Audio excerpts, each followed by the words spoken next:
Russia Ukraine যুদ্ধ সহসাই বন্ধ হবে না, এই ব্যাপারটা আবারও নিশ্চিত হলো। কে নিশ্চিত করেছেন? দুজনে মিলে, জেলেনস্কি এবং পুতিন দুজনে মিলে মোটামুটিভাবে নিশ্চিত করে দিয়েছেন যে সহসাই তারা যুদ্ধ বন্ধ করছেন না এবং যুদ্ধ বন্ধ করার জন্য কোনো রকম আলাপ আলোচনাতেও বসছেন না। অথচ জেলেনস্কি দাবি করেছেন একটা খোলা চিঠি দিয়ে যে তিনি বৈঠকে বসতে চান। ভ্লাদিমির পুতিন বলেছেন সেই চিঠিটার ভাষা অশোভন। কি ঘটছে আসলে রাশিয়া এবং ইউক্রেনের ভেতরে? কেন পুতিন জেলেনস্কির সঙ্গে বসতে চান না? রাশিয়ার এই যুদ্ধে ইউক্রেন কতটুকু আক্রমণাত্মক হয়ে উঠল এবং রাশিয়াই বা কতটুকু আক্রমণাত্মক হলো, এসব কিছুই বিশ্লেষণ করবো এই কন্টেন্টে। আসসালামু আলাইকুম সুপ্রিয় দর্শক, শুভেচ্ছা জানবেন। আমি আনোয়ার সাদি আপনাদের সঙ্গে রয়েছি।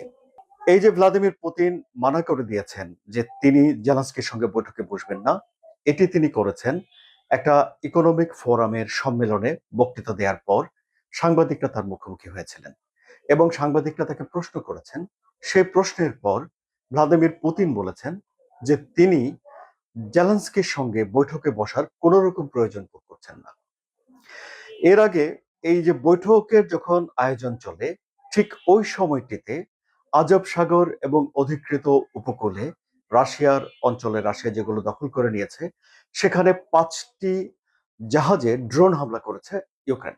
ইউক্রেন দাবি করেছে যে এই জাহাজগুলো তাদের শস্য চুরি করে ভরা হয়েছে, অবৈধ জিনিসপত্র রয়েছে, ফলে তারা সেখানে আক্রমণ করেছে। বলার অপেক্ষা রাখে না যে রাশিয়া মনে করে যে যে জায়গাগুলো তারা দখল করে নিয়েছে সেগুলো রাশিয়ারই জায়গা এবং যেসব শস্য তারা বিক্রি করছে সেগুলো তাদেরই শস্য। এর আগে জেলেনস্কি একটা খোলা চিঠি লিখেছেন, সেটা পত্রিকা ছাপা হয়েছে। খোলা চিঠি মানে হলো যে সবাই পড়তে পারে এবং সেখানে ভ্লাদিমির পুতিনের উদ্দেশ্যে লেখা হয়েছে। সে চিঠির মূল সুর হলো যুদ্ধটা বন্ধ করা, একটা বৈঠকে বসা। সেই চিঠির কিছু ভাষা বিদ্রুপাত্মক। যেমন ধরুন, একটি জায়গাতে জেলেনস্কি লিখেছেন যে ভ্লাদিমির পুতিন ২৬ বছর ধরে টানা ক্ষমতায় আছেন এবং এখন তার বয়সের লক্ষণ দেখা দিয়েছে। মিস্টার পুতিন স্বভাবতই এই বিষয়টি ভালোভাবে তিনি নেননি। আপনারা লক্ষ্য করেছেন, আপনাদের মনে আছে নিশ্চয়ই, যে পুতিন যখন চীন সফরে গিয়েছিলেন গত বছর ভিক্টোরিয়া ডে উপলক্ষে, চীন একটা প্যারেড আয়োজন করেছিল। সেখানে চীনের প্রেসিডেন্ট শি জিনপিং এবং পুতিনের কথোপকথন একটা ফাঁস হয়ে গেছিল, যেখানে তারা কিভাবে অনেক দিন বেঁচে থাকা যায়, কিভাবে মানুষজন অমরত্বের দিকে যেতে পারে, এসব বিষয়গুলো নিয়ে আলাপ আলোচনা করছিল। সুতরাং যেহেতু তারা মানে মূল আলোচনার বাইরে দুই নেতা এইভাবে এই বিষয় নিয়ে আলোচনা করছে, সুতরাং আমরা ধরে নিতে পারি যে পুতিনের এটা একটা প্রিয় বিষয়, ইয়াং থাকা কিংবা অমরত্বের দিকে যাওয়া কিংবা ধরুন অনেকদিন ধরে বেঁচে থাকা। সো এই জায়গাতে এসে এই কথাটিকে পুতিন ভালোভাবে নেননি। তিনি মনে করছেন যে জেলেনস্কি একটা অশোভন কথা বলেছেন। আবার ধরুন, রাশিয়ার আয় কমিয়ে দেওয়ার জন্য, রাশিয়ার মূল আয় হলো রপ্তানি খাতের ১ নম্বরই হলো তাদের জ্বালানি। যুদ্ধ ২০২২ সালের পর থেকে এ পর্যন্ত ইউরোপের বাজার মোটামুটিভাবে রাশিয়া হারিয়েই ফেলেছে। ৫০ বছর সময় লেগেছিল এই বাজারটা তৈরি হতে, সাবেক সোভিয়েত ইউনিয়ন এবং রাশিয়া ফেডারেশনের। সেই ৪ বছরে তারা সেই বাজার হারিয়ে ফেলেছে। ইউরোপে যে খুব স্বস্তিতে আছে তা নয়, কিন্তু ইউরোপেরও জ্বালানির জন্য বিভিন্ন জায়গাতে তখন ছোটাছুটি করতে হয়েছে। আবার ইউরোপের ২-১টা দেশে যেমন হাঙ্গেরি এখনো রাশিয়ার জ্বালানি তারা নেয়। আবার রাশিয়ার এই জ্বালানি উৎপাদন কমিয়ে দেওয়ার জন্য জেলেনস্কির নেতৃত্বে ইউক্রেন রাশিয়ার বিভিন্ন তেল শোধনাগারে হামলাও করেছে। এখন পুতিন বলছেন যে জেলেনস্কি চায় বা ইউক্রেন চায় যে রাশিয়ার সেনাদের যে অগ্রযাত্রা আছে সেটাকে থামিয়ে দিতে, যে জন্য তারা যুদ্ধবিরতির কথা বলে বা যুদ্ধ বন্ধ করার কথা বলে।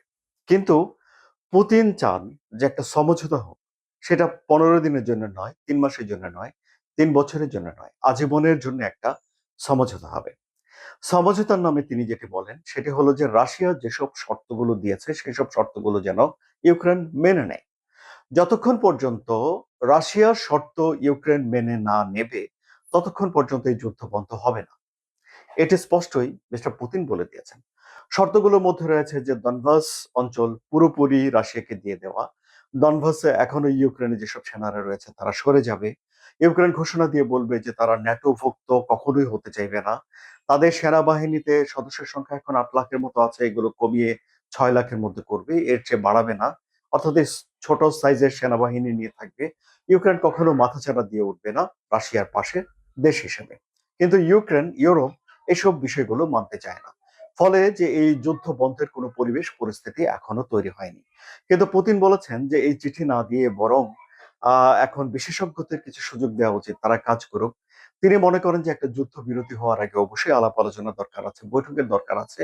কিন্তু এখনই তিনি জেলেনস্কির সঙ্গে তিনি বসতে চান না। যুক্তরাষ্ট্রের অবস্থান কি? ইন্টারেস্টিং। জেলেনস্কি বলছেন যে যুক্তরাষ্ট্রের মনোযোগে রাশিয়া ইউক্রেন যুদ্ধ আসবে এটি তিনি এখন আশা করেন না। কেন?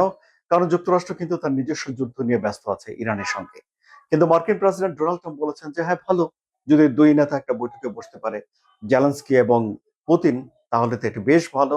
এই হলো ডোনাল্ড ট্রাম্পের কথা।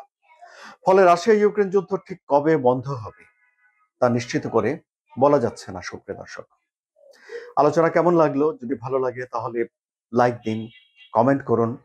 রাশিয়া ইউক্রেন যুদ্ধের সবশেষ তথ্য জানতে, ভূ রাজনীতির জটিল বিষয়গুলো সহজে বোঝার জন্য এই চ্যানেলটি সাবস্ক্রাইব দিয়ে থাকুন। ধন্যবাদ।